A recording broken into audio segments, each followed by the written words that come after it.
Olá pessoal, quem fala é Felipe Laison. Hoje vamos falar sobre logaritmos e para a aula de hoje eu separei uma questão do Enem de 2019. A questão é a seguinte: uma pessoa fez um depósito inicial de R$ 200 em um fundo de investimento que possui rendimento constante sob juros compostos de 5% ao mês. Esse fundo possui 5 planos de carência, tempo mínimo necessário de rendimento do fundo sem movimentação do cliente. Os planos são: plano A, carência de 10 meses, B de 15 meses, C de 20 meses, D de 28 meses e E de 40 meses. O objetivo da pessoa é deixar essa aplicação rendendo até que o valor inicial aplicado duplique, quando somado os juros do fundo. Considere as aproximações de log de 2 igual a 0,30 e log de 1,05 igual a 0,02 para que essa pessoa atinja seu objetivo apenas no período de carência, mas com a menor carência possível, deverá optar pelo plano. Bem, então notem que eu tenho aqui uma questão de matemática financeira, mas envolve algumas propriedades de logaritmo. Toda vez que eu tiver normalmente as questões de matemática financeira, tá? Onde eu tenho que determinar o tempo, aqui no caso a quantidade de meses, eu vou precisar saber de regras de logaritmo, tá bom? Então vamos lá. Então, separei aqui as informações mais importantes. Então a gente precisa saber aqui, em matemática financeira, o que é o capital, tá? Capital, no caso aqui, é o valor que foi investido inicial, no caso R$ 200. Eu tenho juros compostos, que corresponde a 5% ao mês. Então, o tempo aqui é dado em meses, tá?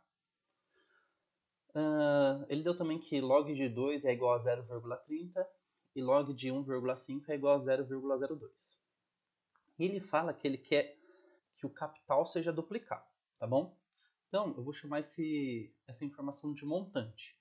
Montante é o valor que você quer após o valor que você vai ter após o valor aplicado render um determinado juros, tá bom? Então a gente vai chamar de montante. Então você aplica um dinheiro, o dinheiro que você aplicou é o capital.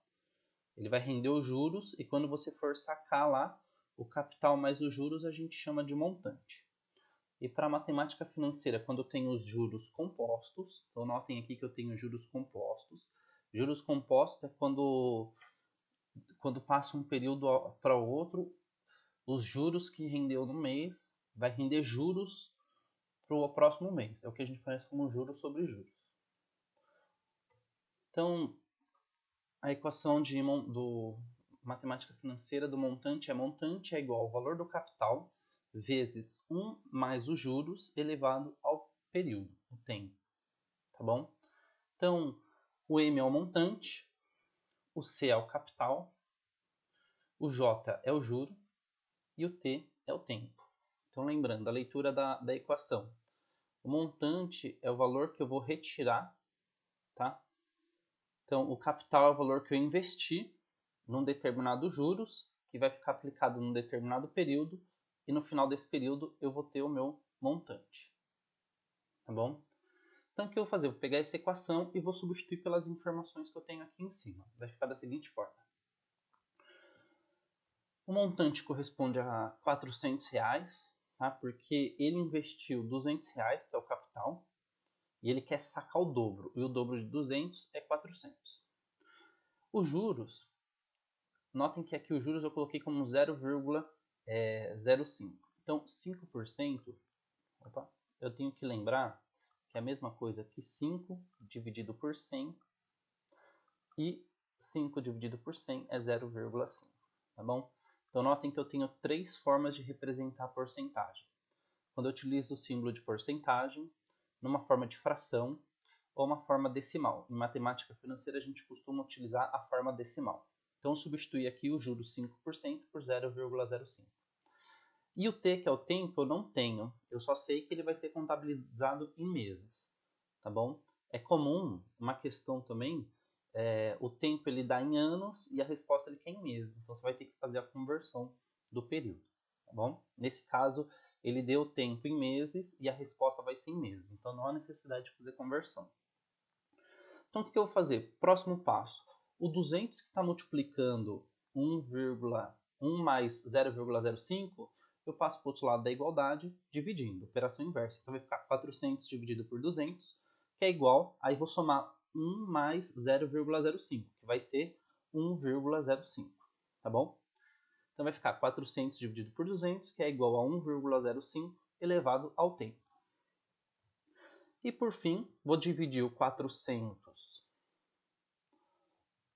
por 200, que vai ser igual a 2, e o resto eu copio. Beleza? Tá?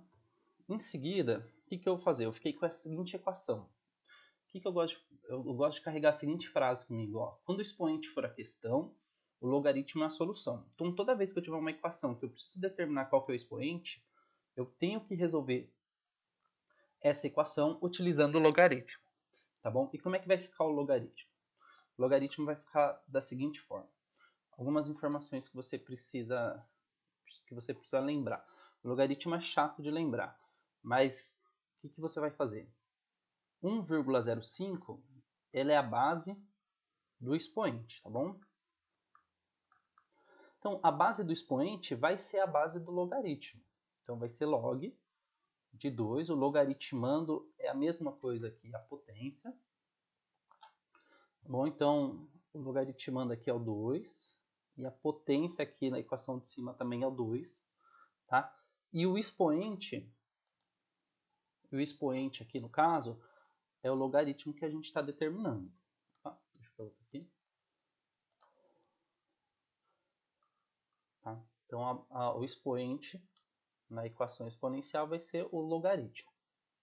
Então, o mais importante que você tem que decorar é que a base da potência é a base do logaritmo. Tudo bem? Então, notem que o 1,5,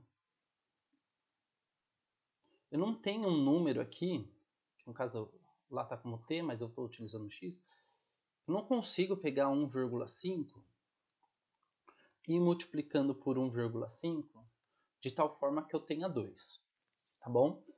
Então o que eu vou ter que fazer? Eu vou ter que fazer uma mudança de base. Como é que funciona a mudança de base? A mudança de base vai ser assim, ó. Eu tenho aqui log de 2 na base 1,5. Eu vou montar um logaritmo para cada número. Eu vou ter um log de 2, uma divisão e um log de 1,5. Na hora que você ficar na dúvida de como é que utilizar essa mudança de base, sempre olhe as informações que o problema dá. A gente não consegue determinar o log tão facilmente quando eu tenho tipo, log de 2, tá? Log de 1,5. Normalmente o problema dá. Então sempre olhe as informações que o problema deu. Tá aqui, ó, apareceu o log de 2 na minha equação e o log de 1,5. Beleza? Então eu tenho que utilizar uma propriedade de logaritmo chamada mudança de base. Então agora eu tenho log de 2, o problema já deu o valor de log de 2, ele falou que é 0,30, e aqui eu tenho log de 1,05, e o problema também deu o valor de log de 1,05. Bem, agora é só eu substituir pelos valores que o problema deu. Então log de 2 corresponde a 0,30, log de 1,5 corresponde a 0,2, eu fazendo a divisão de 0,30 por 0,02, eu vou ter o equivalente a 15, no caso aqui 15 meses. Tudo bem? Então, a alternativa certa para essa questão vai ser o plano B, onde a carência é de 15 meses. Bem, espero que você tenha entendido. Curte o vídeo, compartilhe esse vídeo com seus amigos, se inscreva no canal e até um próximo vídeo.